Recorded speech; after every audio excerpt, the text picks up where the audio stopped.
Hey guys, welcome to the study with Mayank. मैं हूं आपका मयंक और आज ला रहा हूं मैं आपके लिए NCERT हिस्ट्री क्लास 7 के MCQ। आज इसी क्रम में आपका यहां पर चैप्टर नंबर 5 है। यहां पर हम शासक और इमारतें इनसे संबंधित प्रश्नों को देखेंगे। तो चलिए स्टार्ट करते हैं आज का वीडियो। देखते हैं मैं क्या क्या डिस्कस करना है यहाँ पर। देखिए, आज का पहला प्रश्न है आपका, 8वीं और 18वीं शताब्दियों के बीच करवाए गए निर्माण कार्यों के संदर्भ में निम्नलिखित कथनों में से कौन सा सही नहीं है, यानी गलत कौन सा है यहाँ पर। पहला है, राजाओं तथा उनके अधिकारियों ने दो तरह की इमारतों का निर्माण किया, जिनमें पहली तरह की इमारतें यानी किले, महल और मकबरे थे, और दूसरी श्रेणी में मंदिर, मस्जिद, हौज, कुएं, सराय तथा बाजार जैसी जनता के उपयोग की इमारतें थीं। अगला है, प्रजा के उपयोग और आराम के लिए इमारतों का निर्माण करवाकर राजा उनकी प्रशंसा पाने की आशा करते थे। अगला है, निर्माण कार्य व्यापारियों सहित अन्य व्यक्तियों के द्वारा भी किए जाते थे। वे मंदिरों, मस्जिदों और कुओं का निर्माण करवाते थे। अगला है, घरेलू स्थापत्य व्यापारियों की विशाल हवेलियों के अवशेष 16वीं शताब्दी से ही मिलने शुरू होते हैं। देखिए, अगर हम बात करें यहाँ पर आपके मध्य युग में, और मध्य युग में भी 8वीं से लेकर 18वीं शताब्दियों के बीच में जो निर्माण कार्य करवाए गए हैं, तो उनके उद्देश्य से उनमें परिवर्तन हमें देखने को मिलता है। खास करके हम यहाँ पर देखते हैं कि यहाँ पर जो राजा हैं, उन राजाओं ने दो तरह के निर्माण कार्य करवाए हैं, राजा ने और उनके अधिकारियों ने। इनमें एक तो इमारतें ऐसी इमारतें थीं जो कि खुद के लिए थीं, यानी कि खास करके सुरक्षित, संरक्षित, और इस दुनिया और दूसरी दुनिया में आराम विराम की जो भव्य जगह होती हैं, जिनमें किले आ जाते हैं, महल आ जाते हैं, मकबरे वगैरह आ जाते हैं। तो एक इमारतें तो इस तरह की थी, और दूसरी जो इमारतें बनवाई गई थी वो आम जनता के लिए बनवाई गई थी, ताकि आम जनता उनका उपयोग कर सके, जिनमें मंदिर, मस्जिद, हौज, कुएं, सराय, ये सब चीज़ें आ जाती हैं। तो पहला वाला कथन यहाँ बिल्कुल सही है। देखिए, यहाँ पर ये इमारतें बनवाने का उद्देश्य क्या था। देखिए, ये बात आप लोग जानते होंगे, किसी भी राज्य में प्रजा तभी खुशहाल रहेगी जब राजा यहाँ पर उस प्रजा के लिए पर्याप्त, कह सकते हैं, इंतजाम करेगा, पर्याप्त संसाधन मुहैया करवाएगा। तो खास करके रास्ते वगैरह पर सराय वगैरह है, हौज वगैरह है, कुएं वगैरह निर्माण जब करवा दिए जाते थे, तो जनता को सुगमता होती थी, आसानी होती थी पानी वगैरह पीने में या कहीं यात्रा करने में। तो यहाँ पर कहीं ना कहीं यहाँ पर प्रजा के उपयोग और आराम के लिए इमारतों का निर्माण करवाकर राजा जो है उनकी प्रशंसा पाने की आशा करते थे। यहाँ पर केवल और केवल राजाओं ने और उनके अधिकारियों ने ही इमारतों का निर्माण नहीं करवाया है। हम यहाँ देखते हैं कि मौर्य काल की तरह, जैसे मौर्य काल में या उसके बाद के समय में हम देखते थे कि तमाम व्यापारी वगैरह जो होते थे वो भी निर्माण करवाते थे। तो यहाँ पर हम देखते हैं कि निर्माण कार्य व्यापारियों सहित अन्य व्यक्तियों के द्वारा भी करवाए गए हैं, जिनमें मंदिरों का निर्माण, मस्जिदों के और कुओं का निर्माण भी यहाँ पर ये करवाते थे। सी वाला कथन यहाँ बिल्कुल सही है। देखिए, यहाँ पर आपने हवेली शब्द जो सुना होगा, हवेली वगैरह, जैसे एक तो किले वगैरह में जिनके महल होते हैं, किले के अलावा इसके अलावा हवेलियाँ और होती हैं, बड़ी बड़ी बिल्डिंगें होती हैं, हवेलियाँ होती हैं। तो घरेलू स्थापत्य व्यापारियों की जो विशाल हवेलियाँ हैं, इनके अवशेष हमें जो है 18वीं शताब्दी के बाद मिलने स्टार्ट हुए हैं, ना कि 16वीं शताब्दी के बाद। और ये यहाँ पर डी वाला कथन असत्य है। यहाँ पर केवल आपका ABC सही है, कथन पहले का डी वाला कथन असत्य है। तो यहाँ पर आंसर होगा पहले का डी। क्वेश्चन नंबर 2 है अब आपका, कुतुब मीनार के संदर्भ में निम्नलिखित कथनों पर विचार कीजिए। यहाँ पे पूछा गया है कौन सा कथन यहाँ पर सत्य है। पहला है, कुतुब मीनार 4 मंजिली इमारत है। सेकंड, अरबी भाषा में अभिलेखों की पट्टियाँ इसके पहले छज्जे के नीचे हैं। थर्ड, इस इमारत की पहली मंजिल का निर्माण कुतुबुद्दीन ऐबक द्वारा तथा शेष मंजिलों का निर्माण 1229 के आसपास इल्तुतमिश द्वारा करवाया गया। देखिए, अगर बात की जाए तो जो कुतुब मीनार है ये पूरी 5 मंजिली इमारत है, यानी ये पूरी 5 मंजिली इमारत है, ना कि 4 मंजिली। तो पहला वाला कथन असत्य हो जाएगा। इसकी जो पहली मंजिल है, इसका निर्माण कुतुबुद्दीन ऐबक ने करवाया था, और ये 1199 में इसका निर्माण करवा दिया था। तो पहली मंजिल का जो छज्जा है इसका, आपने अगर छज्जा नहीं देखा है तो आप देख लेना, कुतुब मीनार सर्च करना गूगल पर, आपको दिख जाएगा। तो पहली मंजिल का जो छज्जा है, उस छज्जे के नीचे यहाँ पर अरबी भाषा में अभिलेख लिखे हुए हैं। तो सेकंड वाला कथन यहाँ बिल्कुल सही है। तो यहाँ पर मैंने जैसा कि आपको बताया कि इसका पूरा निर्माण जो है वो 2 प्रमुख शासकों ने करवाया है, जिसमें गुलाम वंश का कुतुबुद्दीन ऐबक, उसके बाद इल्तुतमिश है। कुतुबुद्दीन ऐबक ने सिर्फ इसकी 1 मंजिल का निर्माण करवाया था। बाद बाकी जो 4 मंजिलें हैं इसके ऊपर की, उनका निर्माण इल्तुतमिश ने करवाया है। लेकिन इल्तुतमिश के बाद आप जानते ही हैं कि हमारे यहाँ जो है आंधी तूफान या फिर भूकंप वगैरह जैसी घटनाएं आती रही हैं, तो इसकी वजह से ये इमारत क्षतिग्रस्त हो गई थी। तो इसके बाद फिर अलाउद्दीन खिलजी हुए, मुगल मोहम्मद तुगलक हुए, फिरोज शाह तुगलक हुए, इब्राहिम लोदी वगैरह हुए। इन लोगों ने इसकी समय समय पर इसकी जो है मरम्मत करवाई है। तो यहाँ तीसरा वाला कथन भी यहाँ पर सही है। यहाँ पर दूसरा और तीसरा कथन सही है, तो यहाँ पर आंसर है आपका बी, केवल 2 और 3। तीसरा क्वेश्चन है अब आपका, मध्यकाल में वास्तुकला के निर्माण से संबंधित अनुप्रस्थ टोडा निर्माण शैली के प्रयोग के संदर्भ में निम्नलिखित कथनों पर विचार कीजिए। पूछा गया है कौन सा कथन यहाँ पर सत्य है। पहला है, छत, दरवाजे और खिड़कियां 2 ऊर्ध्वाधर खंभों के आर पार एक अनुप्रस्थ सहतीर रखकर बनाए जाते थे। वास्तुकला की यह शैली अनुप्रस्थ टोडा निर्माण शैली कहलाई जाती है। अगला है, 8वीं से 13वीं शताब्दी के बीच मंदिरों, मस्जिदों, मकबरों तथा सीढ़ीदार कुओं से जुड़े भवनों के निर्माण में इस शैली का प्रयोग हुआ। देखिए, अनुप्रस्थ टोडा शैली आपने देखा होगा कि कहीं भी किसी दरवाजे में जब हम घुसते हैं तो इस तरह से 2 पिलर हैं मान लीजिए, तो 2 पिलर के ऊपर इस तरह की मेहराब, जो इस तरह का आप देखते हैं स्ट्रक्चर, ये इस तरह का स्ट्रक्चर जो देखते हैं, तो ये अनुप्रस्थ टोडा शैली इसे कहा जाता है। यानी कि ये निर्माण की अनुप्रस्थ टोडा निर्माण शैली बोली जाती है। आपने अगर नहीं देखा है तो किताब में जाके आप देख सकते हैं। तो छत, दरवाजे, खिड़कियां, ये 2 ऊर्ध्वाधर यानी लंबवत जो खंभे हैं, इनके आर पार एक अनुप्रस्थ सहतीर रखकर बनाई जाती है। एक अनुप्रस्थ सहतीर इस तरह का होता है, तो ये अनुप्रस्थ टोडा निर्माण शैली कहलाती है। पहला वाला कथन यहाँ बिल्कुल सही है। और खास करके इस तरह की शैली का प्रयोग दरवाजों में यानी गेट में होता है, और ये गेट मंदिरों में, मस्जिदों में, मकबरों में, यहाँ तक कि जो सीढ़ीदार कुएं होते हैं जिनको बावड़ी बोलते हैं हम, तो उनमें भी, उन भवनों में इन शैली का प्रयोग हुआ है। तो यहाँ सेकंड वाला कथन भी यहाँ पर सही है। यहाँ पर पहला और दूसरा कथन दोनों ही सही हैं, तो आंसर है आपका सी, यानी 1 और 2 दोनों। चौथा कथन है अब आपका, क्वेश्चन है अब आपका, दिल्ली की कुब्बत अल इस्लाम मस्जिद का निर्माण किस शासक द्वारा कराया गया। इन दिल्ली की जो कुब्बत अल इस्लाम मस्जिद है, इसका निर्माण यहाँ पर किस शासक ने करवाया है। कुतुबुद्दीन ऐबक, इल्तुतमिश, रजिया सुल्तान, गयासुद्दीन बलबन।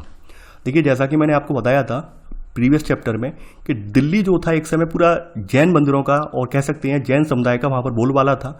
जब यहाँ पर मुस्लिम शासक यहाँ पर आए हैं तो उन्होंने खास करके जैन जो मंदिर थे उनको वहाँ पर तोड़ दिया है, यानी विध्वंस कर दिया है। और जो ये कुब्बत अल इस्लाम मस्जिद है, ऐसा कहा जाता है कि इसका निर्माण जो था 27 जैन मंदिरों को तोड़ने के बाद उनके अवशेष से यानी उनके मलबे से इसका निर्माण किया गया। तो यहाँ पर इसका निर्माण करने वाला व्यक्ति था आपका कुतुबुद्दीन ऐबक। तो चौथे का आंसर है यहाँ पर ए। 5वां प्रश्न है आपका, शिव की स्तुति में बनाए गए कंदरिया महादेव मंदिर का निर्माण किस शासक द्वारा करवाया गया। यानी शिव की स्तुति में जो कंदरिया महादेव मंदिर बनाया गया है, इसका निर्माण किसके द्वारा करवाया गया है। नरसिंह देव, धंगदेव, देवेंद्र वर्मा, राजराज। देखिए, इसका निर्माण जो था शिव की स्तुति में जो आपका जो कंदरिया महादेव मंदिर बनाया गया है, इसका निर्माण जो है ये चंदेल वंश के राजा हैं जिनका नाम है आपका धंगदेव।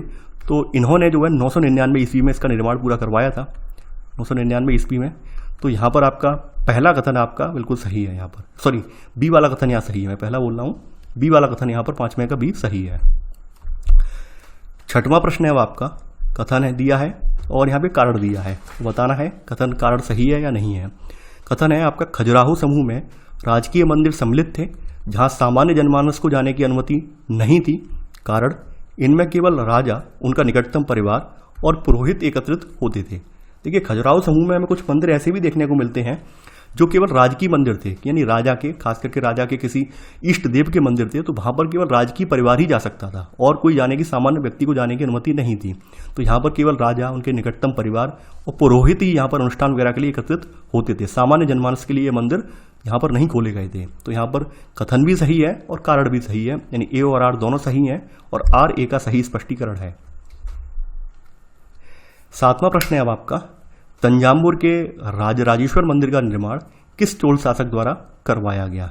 विजयालय, राजेंद्र प्रथम, राजराज प्रथम, राजाधिराज प्रथम। देखिए, आपके किताब में यहाँ पर जो तंजावुर का बृहदीश्वर मंदिर है या राजराजेश्वर मंदिर जिसे कहा जाता है, इस मंदिर का निर्माण आपने पढ़ाई है और इससे पहले भी मैं इस क्वेश्चन को यहाँ पर पुटअप कर चुका हूँ। ये आपका राजराज प्रथम ने करवाया है इसका निर्माण, यानी आपको याद होना चाहिए। मैंने इसी क्लास 7 की किताब में ही ये वाला क्वेश्चन यहाँ पर रिपीट किया था और ये फिर से यहाँ पर आ गया है। तो इसका निर्माण जो है राजराज प्रथम ने करवाया है। खास करके इस मंदिर की बात यह है कि बहुत इसका ऊंचा शिखर है और शिखर सबसे ज़्यादा ऊंचा होने के बावजूद इस शिखर के ऊपर एक 90 टन वजनी जो है पत्थर रखा हुआ है, गोलाकार पत्थर इसके ऊपर रखा गया है। तो आज के लोगों के लिए आश्चर्य का विषय है कि उस समय, आज से लगभग 1000 साल पहले, बिना क्रेन वगैरह की सहायता से किस तरह से लोगों ने ये पत्थर जो था इसके शिखर पे पहुंचा दिया। तो ये भी अपने आप में बहुत बड़ा अजूबा है। तो ऐसा बताया जाता है इस पत्थर को पहुंचाने के लिए वहां पर एक 4 किलोमीटर लंबा एक स्लोप वाला ट्रैक तैयार किया गया था यानी मान लीजिए ये मंदिर का शिखर है, तो इस शिखर तक पहुंचने के लिए एक 4 किलोमीटर लंबा एक ट्रैक तैयार किया गया था और उस ट्रैक की मदद से यहाँ पर ऐसे करके यहाँ पे धकेलते हुए फिर यहाँ पे ये पत्थर पहुँचाया गया और पत्थर यहाँ पर स्थापित किया गया और बाद में उस ट्रैक को हटा दिया गया। तो आप समझ सकते हैं कि चढ़ाईदार रास्ते को बनाना बड़ा आसान काम तो नहीं रहा होगा 1000 साल पहले, लेकिन फिर भी हमारे पूर्व वैज्ञानिक जो पूर्वज हैं उन्होंने इतना ये जटिल काम करके संपन्न करके दिखाया, ये अपने आप में बहुत बड़ा आश्चर्य है। तो यहाँ 7वें का आंसर जो है सी वाला कथन सही है, तो आंसर है आपका सी। 8वां प्रश्न है अब आपका, कथन दिया है, कारण है यहाँ पर 12वीं सदी के आसपास विशाल ढांचों यानी मंदिर, मस्जिद और भवन का निर्माण सरलता और तेजी से होने लगा। कारण दिया हुआ है 12वीं सदी में निर्माण कार्य में चूना पत्थर, सीमेंट का प्रयोग बढ़ गया। यह उच्च श्रेणी की सीमेंट होती थी जिसमें पत्थर के टुकड़े मिलने से कंक्रीट बनती थी।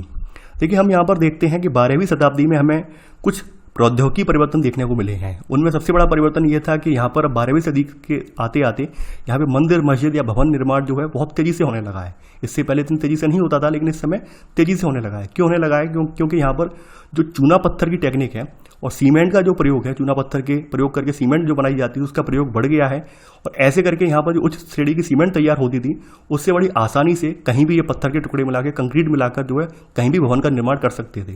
तो इस वजह से यहाँ पर आप देखेंगे कि 12वीं सदी के बाद फिर निर्माण कार्य एकदम बढ़ते चले गए हैं। तो यहाँ पर कथन और कारण दोनों सही है, यानी ए और आर दोनों सही है और आर ए का सही स्पष्टीकरण है। 9वां प्रश्न है अब आपका, मुगल काल के किस बादशाह को उसके इतिहासकार ने साम्राज्य व धर्म की कार्यशाला का वास्तुशिल्पी बताया है? हुमायूं, अकबर, जहांगीर, शाहजहां। देखिए यहाँ पर जो शाहजहां का इतिहासकार है, तो शाहजहां मुगल बादशाह शाहजहां के इतिहासकार ने इसे जो है साम्राज्य और धर्म की कार्यशाला का वास्तुशिल्पी बताया है। तो यहाँ पर आंसर होगा 9वें का डी।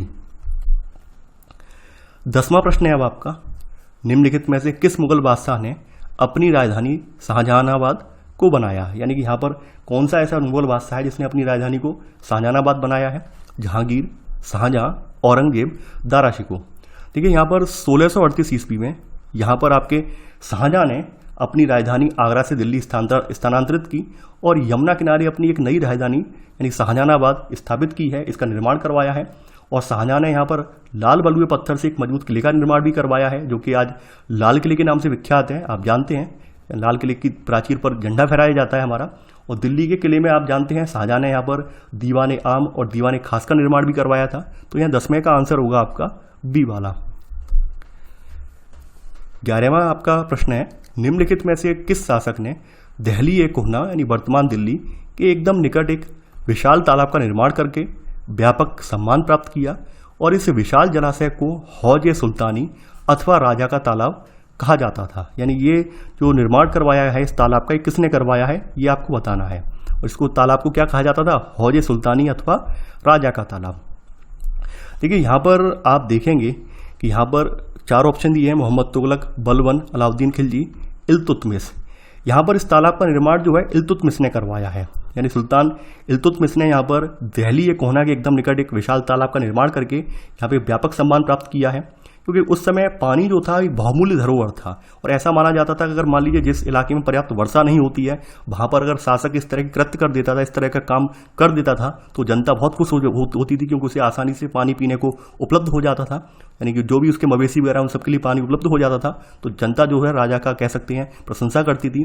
तो इस वजह से यहाँ पर आप देखेंगे कि यहाँ पर ये जो तालाब है यानी इसको हौज सुल्तानी कहा जाता है, इसका निर्माण इल्तुतमिश द्वारा करवाया गया है। तो यहाँ पर 11वें का आंसर है आपका डी। 12वां प्रश्न है अब आपका, कथन दिया है, कारण दिया है, मुसलमान सुल्तान तथा बादशाह स्वयं को भगवान के अवतार होने का दावा करते थे। कारण, फारसी दरबारी इतिहासों में सुल्तान का वर्णन अल्लाह की परछाई के रूप में हुआ है।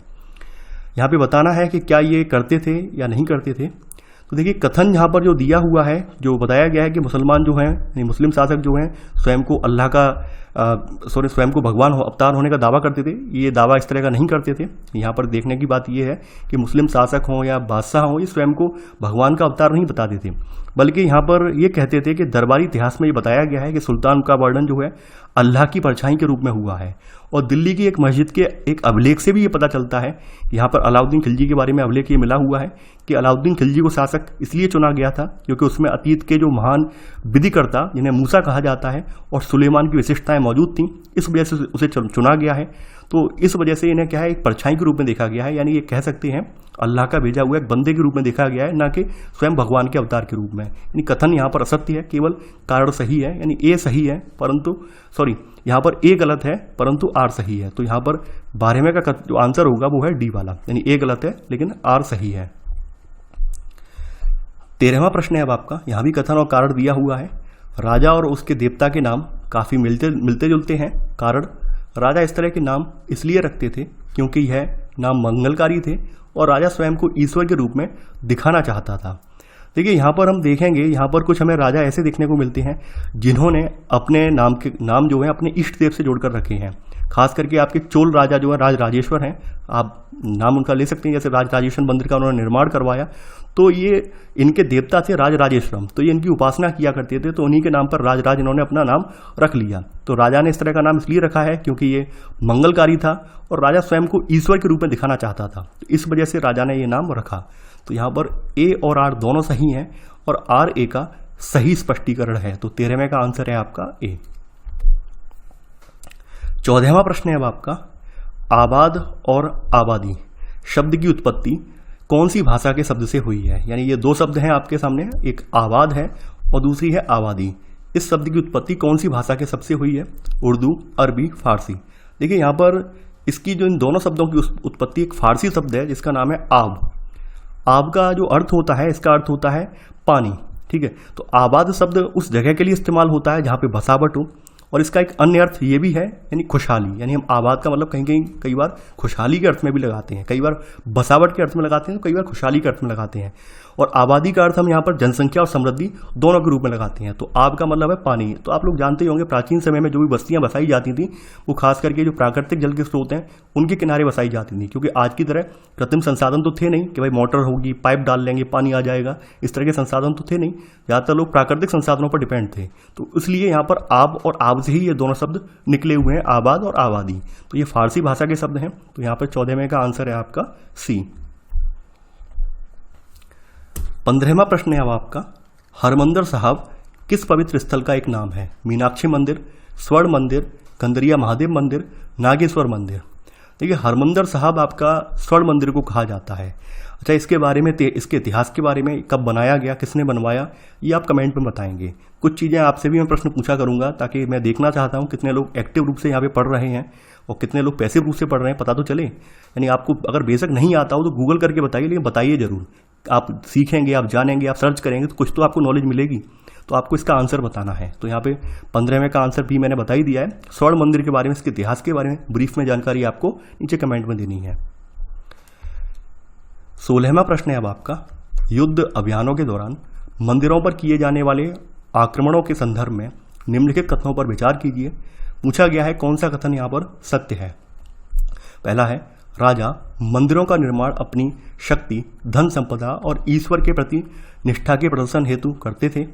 सेकंड, जब उन्होंने एक दूसरे के राज्यों पर आक्रमण किया तो उन्होंने प्राय ऐसी इमारतों पर निशाना साधा। देखिए यहाँ पर आप देखेंगे कि हम कोई भी प्राचीन मंदिर हो, प्राचीन मंदिर पहले क्या हुआ करते थे, राजा की समृद्धि या शक्ति का प्रतीक माने जाते थे। यानी आपने देखा हुआ, तमाम मूवियों में देखा हुआ कि जब किसी मंदिर पर आक्रमण हो जाता था तो एकदम हौसला उनका पस्त हो जाता था। उनका मानना ये होता था कि भाई हमारे जो देवता रक्षा करने वाले हैं, ईश्वर रक्षा करने वाले हैं, जब उन्हीं पर हमला हो गया, यानी वो बचाव नहीं कर पाए तो हम बचाव कैसे कर पाएंगे, कि ये भी मनोवृत्ति बनी हुई थी। तो इस वजह से यहाँ पर आप देखेंगे, पहली बात तो ये थे उस समय मंदिर बहुत ज़्यादा कह सकते हैं संपन्न हुआ करते थे, शक्ति अच्छी खासी थी, धन संपदा भी उनमें लगाई जाती थी, निष्ठा भी लोगों की होती थी। इसके अलावा कहीं भी कभी भी किसी प्रजा का या किसी भी सेना का हौसला तोड़ना होता था तो एक दूसरे राजा क्या करते थे, मंदिरों को निशाना बनाते थे। उनके प्रमुख प्रमुख मंदिर जो होते हैं उनको निशाना बनाते थे। आपने कई बार मूवी में, रामायण में भी देखा होगा कि जब कहीं राजा युद्ध करने जाते थे तो उनकी पत्नी वगैरह जो भी उनके इष्ट देव होते थे उनकी आराधना करती रहती थी, लगातार पूजा करती रहती थी। तो ये कहीं ना कहीं शक्ति के एक प्रतीक माने जाते थे। और कहीं ना कहीं एक मनोवैज्ञानिक फैक्ट ये भी होता है, जब आपकी कोई पीछे से इस तरह का कोई कह सकते हैं, पीछे से एक पॉजिटिव कोई आस्था का प्रतीक हो और उस पर कोई अचानक अटैक हो जाए तो आपकी मनोवृत्ति जो है, आप कह सकते हैं एक साइकोलॉजिकल रूप से आप टूट जाएंगे। तो वही यहाँ पर हुआ करता था कि किसी राजा को साइकोलॉजिकल रूप से तोड़ने के लिए आक्रमण किए जाते थे। और इनका दूसरा उद्देश्य ये भी था कि उनमें यहाँ पर जो धन संपदा थी उनको फिर लूटा जाता था। तो यहाँ पर पहला और दूसरा कथन दोनों ही सही है, यानी तो यहाँ पर आंसर है आपका 16वें का सी। 17वां प्रश्न है आपका, नवीं शताब्दी के आरंभ में राजा श्रीमर श्रीवल्लभ ने श्रीलंका पर आक्रमण कर राजा सेन प्रथम, यानी इनका शासन 831 से 51 तक रहा है, को पराजित किया था। श्रीमर किस वंश का राजा था? देखिए यहाँ पर श्रीमर जो था ये चोल, पांड्यन, चेर, वाकाटक, ये पांड्यन वंश का राजा था। 17वें का आंसर है यहाँ पर बी। तो पांड्यन वंश का राजा था। इसके बारे में बौद्ध भिक्षु ने यहाँ पर लिखा है कि इसने श्रीलंका के राजा जो हैं सिंहली राजा सेन प्रथम, इन पर आक्रमण किया है और आक्रमण करने के उपरांत इसने वहाँ से सारी बहुमूल्य चीज़ें उठा ले आया है। रत्न महल में रखी सोने की जो बुद्ध की मूर्तियाँ हैं उनको उठा ले आया है और विभिन्न मठों में रखी सोने की प्रतिमाओं को, ये सब चीज़ें ये जब्त करके ले आया है। तो सिंहली शासक जो यहाँ पर हैं, यहाँ पर राजा सेन प्रथम, फिर बाद में इनके उत्तराधिकारी हुए हैं, यानी कि शासक सेन द्वितीय हुए हैं। इन्होंने अपने सेनापति को पांड्यों की राजधानी जो मदुरई थी वहाँ पर आक्रमण करने का आदेश दिया है और ये आदेश दिया है कि जो जो सामान ये यहाँ से उठाकर ले गए हैं उन सबको वापस लाया जाए। तो यहाँ 17वें का आंसर होगा आपका बी, यानी कि ये श्रीमर जो था वो पांड्यन वंश का राजा था। 18वां प्रश्न है अब आपका। 11वीं शताब्दी के आरंभ में जब चोल राजा राजेंद्र प्रथम ने अपनी राजधानी में शिव मंदिर का निर्माण करवाया था तो उसने पराजित शासकों से जब्त की गई उत्कृष्ट प्रतिमाओं से इसे भर दिया। नीचे दी गई इस सूची में सम्मिलित चीज़ों का कौन सा युग्म सही नहीं है? पहला है चालुक्यों से प्राप्त एक सूर्यपीठ का एक गणेश मूर्ति और दुर्गा की कई मूर्तियाँ, पूर्वी चालुक्यों से प्राप्त एक नंदी मूर्ति, उड़ीसा के कलिंगों से प्राप्त काली की मूर्ति, बंगाल के पालों से प्राप्त भैरव यानी शिव का एक रूप और भैरवी की एक प्रतिमा। तो देखिए यहाँ पर जो चोल राजा राजेंद्र प्रथम है तो ये इसने शिव मंदिर का निर्माण करवाया है। तो इसमें ज़्यादातर ये जिन जिन शासकों पर इसमें आक्रमण किया है वहाँ से जो जो मूर्तियाँ उठाकर लाया है वो सारी मूर्तियाँ इसने इस मंदिर में स्थापित कर दी हैं। तो ये चालुक्यों से इसने एक सूर्य पीठ का प्राप्त की थी, एक गणेश की मूर्ति प्राप्त की थी और दुर्गा की कई मूर्तियाँ प्राप्त की थी। तो इसने ये सारी मूर्तियाँ इस मंदिर में स्थापित कर दी हैं। इसके अलावा पूर्वी चालुक्यों से एक नंदी की मूर्ति इसने प्राप्त की थी, वो भी इसमें शामिल कर दी है। देखिए उड़ीसा के कलिंगों से इसने जो है भैरव यानी शिव का एक प्रतीक होता है, शिव का एक रूप होता है, उसकी मूर्ति प्राप्त की थी इन्होंने और एक भैरवी की प्रतिमा थी। तो उड़ीसा के कलिंगों से ये भैरव और भैरवी की प्रतिमा प्राप्त हुई है। वहीं बंगाल के पालों से इन्हों जो है काली की मूर्ति प्राप्त हुई है। देखिए ध्यान देने वाली बात यह है, कुछ चीज़ें जो होती हैं अपने आप में आपको रट लीजिए, उनको जो है ज़्यादा उनको दिमाग लगाने की जरूरत नहीं है। बंगाल में जो है काली पूजा फेमस है और कभी भी आप कहीं भी घुमा कर आएँ तो काली पूजा आपको याद रखनी है कि बंगाल में कहीं भी नाम आएगा तो काली पूजा प्रमुख होगी वहाँ पर। तो बंगाल में मोस्टली काली की मूर्तियाँ ज़्यादा बनाई गई हैं। तो बंगाल के पालों से प्राप्त मूर्ति कौन सी थी? काली की मूर्ति थी। तो यहाँ तीसरा और चौथा कथन असत्य है क्योंकि यहाँ पर उल्टा लिखा हुआ है। यहाँ पर पूछा गया है कौन सा सही नहीं है, तो 18 का सी वाला सही नहीं है, यानी केवल 3 और 4 सही नहीं है। 19वां प्रश्न है अब आपका। गजनी का सुल्तान महमूद किस चोल वंशी राजा के समकालीन था? विजयालय, राजराज प्रथम, राजाधिराज प्रथम, राजेंद्र प्रथम। देखिए आपको पता ही होगा जो गजनी का सुल्तान है ये सुल्तान महमूद जो है ये राजेंद्र प्रथम यानी जो चोल वंशी शासक राजेंद्र प्रथम है इनके समकालीन था। तो यहाँ पर 19वें का आंसर होगा डी। और आपको ये तो पता ही होगा कि ये इसके जो ज़्यादातर भारत के अभियान हुए हैं तो उसने क्या किया है, जो पराजित राजा हैं इनके मंदिरों को अपवित्र किया है, उनके धन को उनकी मूर्तियों को लूट ले गया है। और इसी वजह से खास करके सबसे ज़्यादा इसके जो अभियानों में सबसे ज़्यादा चर्चा में जो मंदिर रहा है वो सोमनाथ का मंदिर रहा है। तो इस वजह से इसके जो भारत में अभियान हुए हैं इसी वजह से इतने सारे मंदिरों में लूटपाट की है, मंदिरों को क्षतिग्रस्त किया है। इस वजह से इसको इतिहास में विशेष यहाँ पर जो कह सकते हैं इसको नाम दिया गया है। वैसे इतना कोई प्रमुख राजा ये नहीं रहा है। तो यहाँ पर 19वें का आंसर है यहाँ पर आपका डी, ये राजेंद्र प्रथम के समकालीन रहा था।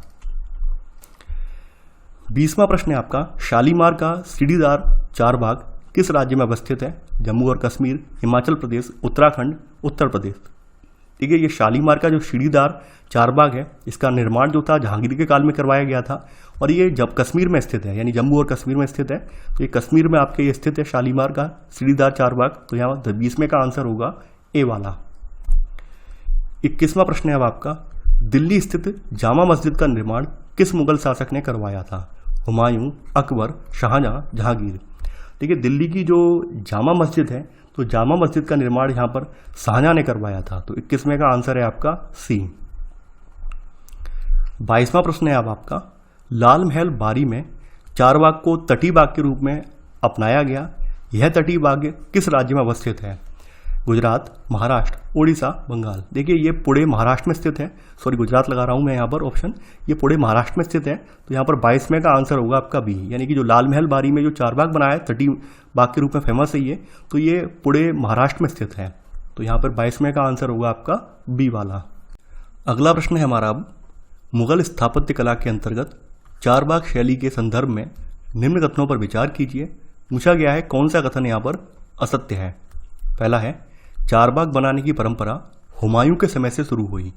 सेकंड, 4 समान हिस्सों में बटे होने के कारण बागों को चारबाग कहा जाता है। थर्ड है आपका, कश्मीर में अवस्थित शालीमार बाग सीढ़ीदार चारबाग का एक सुंदर उदाहरण है। देखिए बाग बनाने की जो परंपरा है हमें वो आपके अकबर के टाइम से देखने को मिलती है, यानी अकबर के काल से प्रॉपर तरीके से तमाम बाग बनाए गए हैं। तो ये हुमायूं के समय से शुरू नहीं हुई है बल्कि अकबर के शासन से शुरू हुई है।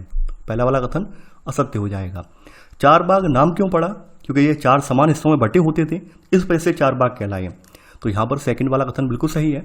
और कश्मीर में जो आपका अवस्थित है शालीमार बाग, ये एक सीढ़ीदार चारबाग का एक सुंदर उदाहरण है। तो तीसरा वाला कथन भी यहाँ पर सही है। यहाँ पर केवल और केवल पहला वाला कथन असत्य है। तो आंसर है आपका केवल 1। 24वां प्रश्न है अब आपका, दिल्ली के चारबाग में स्थित हुमायूं के मकबरे के संदर्भ में निम्नलिखित कथनों में से कौन सा सही नहीं है। देखिए ये जो क्वेश्चन है बहुत इंपॉर्टेंट है और कई बार यूपीएससी में पूछा गया है, क्योंकि इससे संबंधित जो फैक्ट हैं कई बार यूपीएससी में उठाए गए हैं। तो और इसके अलावा स्टेट पीसीएस एग्जाम में भी बहुत बार आया हुआ है, तो इसलिए इसको अच्छे से पढ़ना है आपको। पहला कथन है यहाँ पर, इसकी प्रेरणा अकबर के वास्तुशिल्पियों ने उसके मध्य एशियाई पूर्वज तैमूर के मकबरों से ली। बी है आपका, हुमायूं के मकबरे में सबसे पहली बार दिखने वाला केंद्रीय गुंबद और ऊंचा मेहराबदार प्रवेश द्वार पिष्टक मुगल वास्तुकला के महत्वपूर्ण रूप बन गए। अगला है, इसका निर्माण 8 स्वर्गों अथवा हस्त विहस्त की परंपरा में हुआ, जिसमें एक केंद्रीय कक्ष और 8 आंगनों से घिरा होता था। अगला है, इस इमारत का निर्माण लाल बलुआ पत्थर से हुआ है तथा इसके किनारे सफ़ेद संगमरमर से बने थे।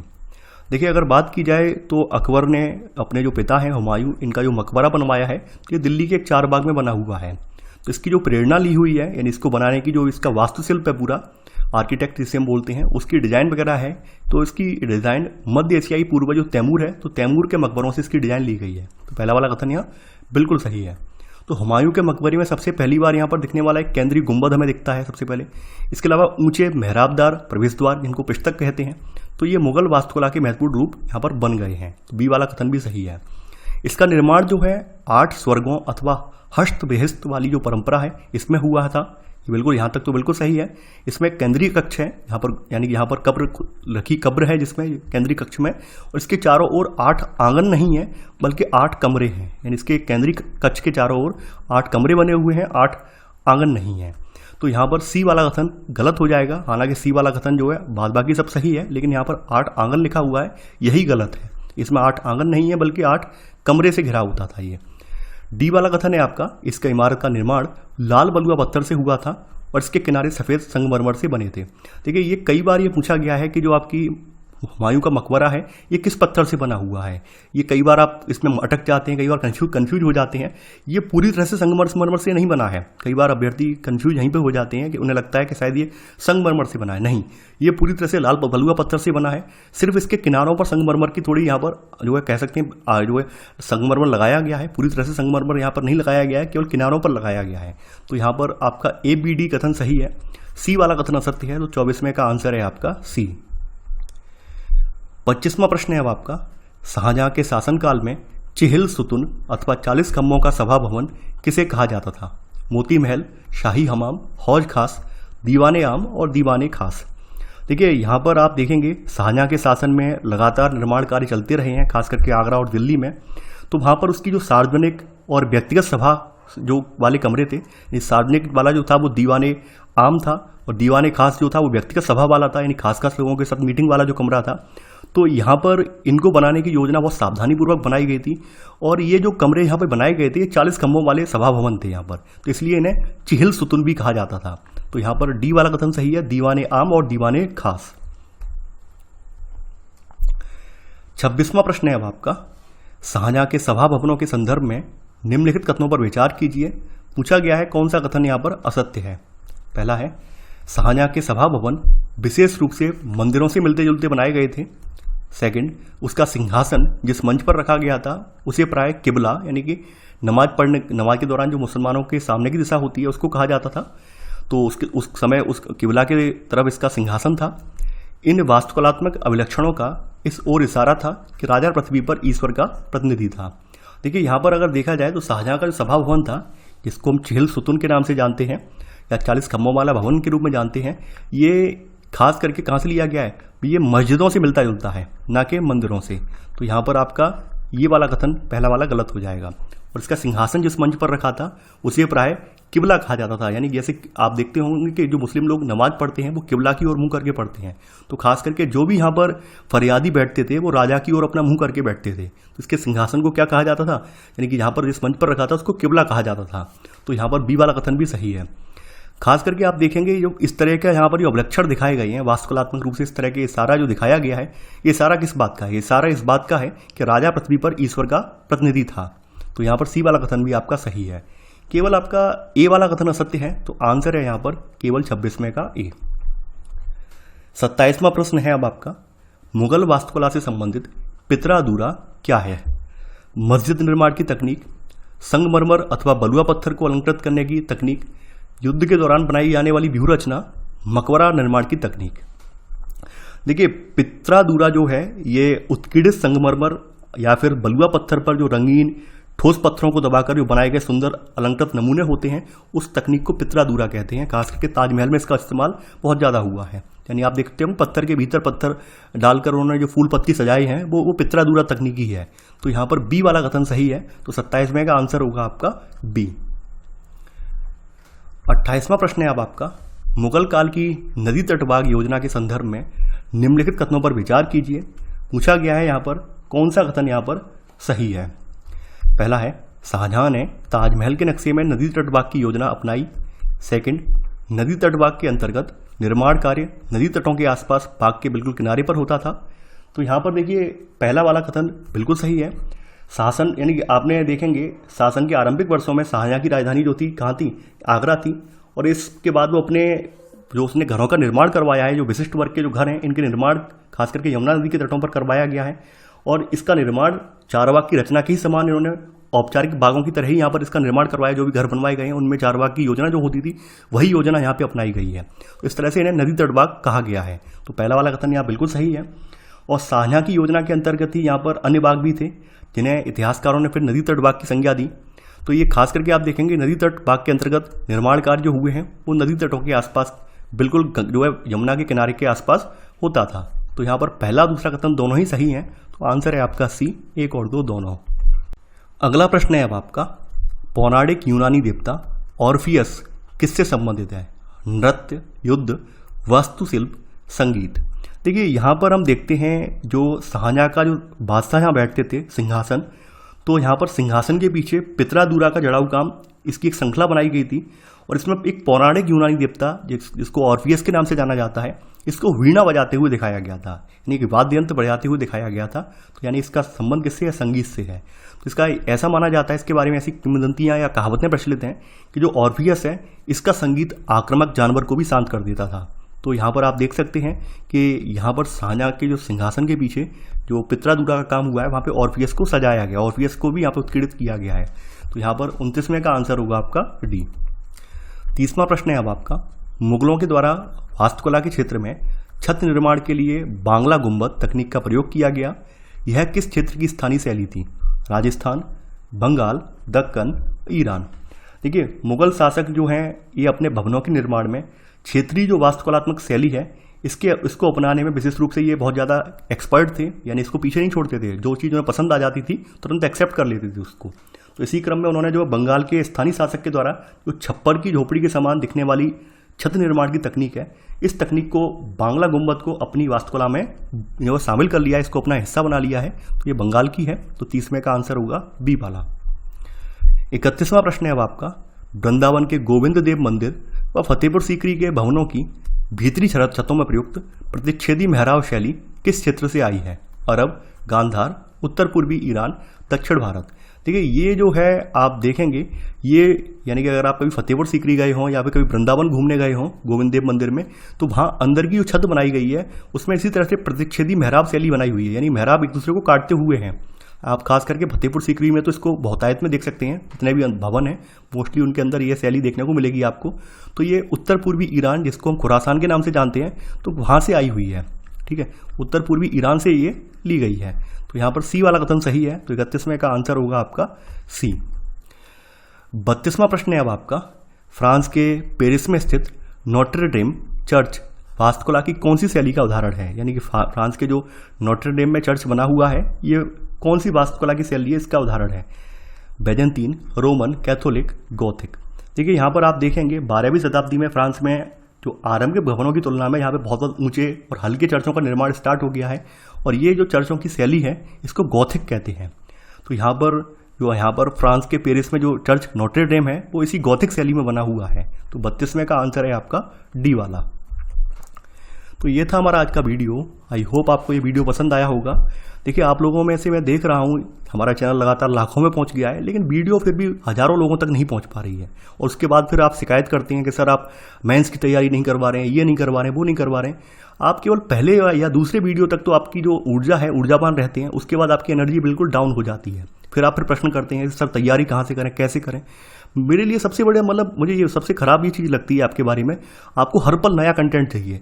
आप रेगुलर रूप से किसी एक सब्जेक्ट को पूरा नहीं कर सकते हैं, बस हर पल नया मिलता रहे, नया कंटेंट मिलता रहे, चाहे वो हमारे यूपीएससी का हो या ना हो, उससे फर्क नहीं पड़ता है, लेकिन कुछ नया मिलता रहे। तो उस नए के चक्कर में आप जो है अपनी तैयारी सिस्टमेटिक ढंग से नहीं कर पाते हैं। तो यहाँ पर तो आपकी पूरी तैयारी सिस्टमेटिक ढंग से हो रही है, फिर भी आप लोग वीडियो को ना लाइक शेयर कर रहे हैं, ना देख रहे हैं। बहुत ही यानी कह सकते हैं दुर्भाग्य की बात है ये। तो कम से कम आई होप आगामी जो वीडियो आएंगे उनको कम से कम आप देखेंगे, एक्टिव रूप से देखेंगे भी, और अन्य लोगों तक भी पहुंचाएंगे, ताकि जो नए अभ्यर्थी हैं जो कि नहीं जानते हैं चैनल के बारे में, उनको भी पता चल पाए। तो आपको आई होप मेरी बातें समझ में आ गई होंगी। तो चलिए आज के लिए बस इतना ही। Thanks for watching. जय हिंद।